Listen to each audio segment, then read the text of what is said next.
नमस्कार, nation India में आपका स्वागत है। मेरा नाम है विपिन बेबाक। जिस उम्र में हाथों से सुनहरे भविष्य की चाह में अलग अलग रंग जीवन में भरे जाते हैं, सपनों की उड़ानें भरी जाती हैं, उन हाथों के बिना जीवन कैसा होगा, इसकी केवल कल्पना से ही मन सिहर उठता है। ऐसा ही कुछ बाड़मेर की लीला के साथ हुआ। लेकिन 8 साल पहले हादसे में हाथ गंवाने के बाद भी लीला ने जीवन से हार नहीं मानी। इस साल 12वीं का एग्जाम देने वाली लीला ने पैरों को हाथों की जगह दी और चुनौतियों का हर कदम हराते हुए तेजी से आगे बढ़ने लगी। बेटी को मेहनत करता देख परिवार ने भी उसके भविष्य को नए सिरे से संवारने के लिए प्रयास शुरू कर दिए। अपनी जमा पूंजी प्राइवेट बैंक में रखनी शुरू कर दी, जिससे बेटी अपने सपने पूरे कर सके, लेकिन वो भी बैंक लूट कर ले गया। अब लोगों से कर्ज लेकर परिवार बेटी को पढ़ा रहा है।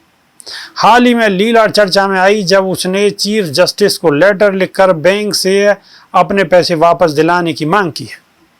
जब लीला के बारे में बात करने एक मैगजीन के लोग पहुंचे तो उनके घर लोग उन्हें देखकर काफी भावुक हो गए। लीला का सपना था कि मैं बड़ी होकर सेना या पुलिस में ऑफिसर बनूं, लेकिन वो सपना टूट गया। लीला कहती है, आज भी मैं बहुत कुछ बनना चाहती हूँ, लेकिन जमा पूंजी प्राइवेट बैंक ले उड़ा। दरअसल बाड़मेर जिला मुख्यालय से 10 किलोमीटर दूर हापू की ढाणी निवासी लीला कंवर जब चौथी क्लास में पढ़ती थी, जब खेलते खेलते खुले तारों को हाथ में उसने पकड़ लिया। करंट लगने से बेहोश होकर गिर गई। परिवार के लोग अस्पताल लेकर पहुंचे। वहां से जोधपुर फिर अहमदाबाद में इलाज करवाया। डॉक्टर की सलाह पर दोनों हाथ कटवाने पड़े। लीला कंवर का कहना है कि मैं अपने खुद के पैरों पर खड़ा होना चाहती हूँ।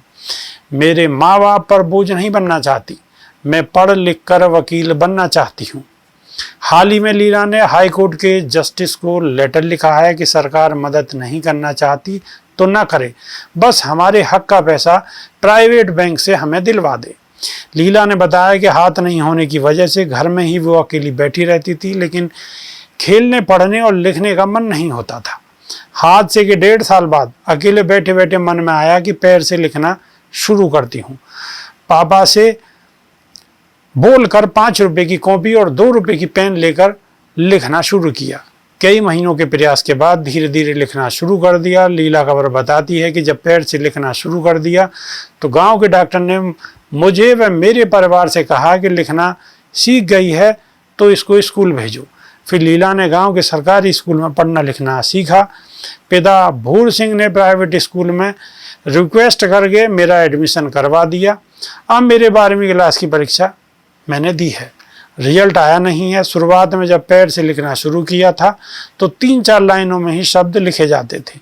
जैसे जैसे प्रैक्टिस की वैसे वैसे शब्द सुंदर होने लगे। अब लीला की राइटिंग ऐसी है कि कोई यह नहीं कह सकता कि यह पैर से लिखा हुआ है या हाथ से लिखा हुआ। अभी के लिए सिर्फ इतना ही। बने रहिए हमारे साथ। नमस्कार।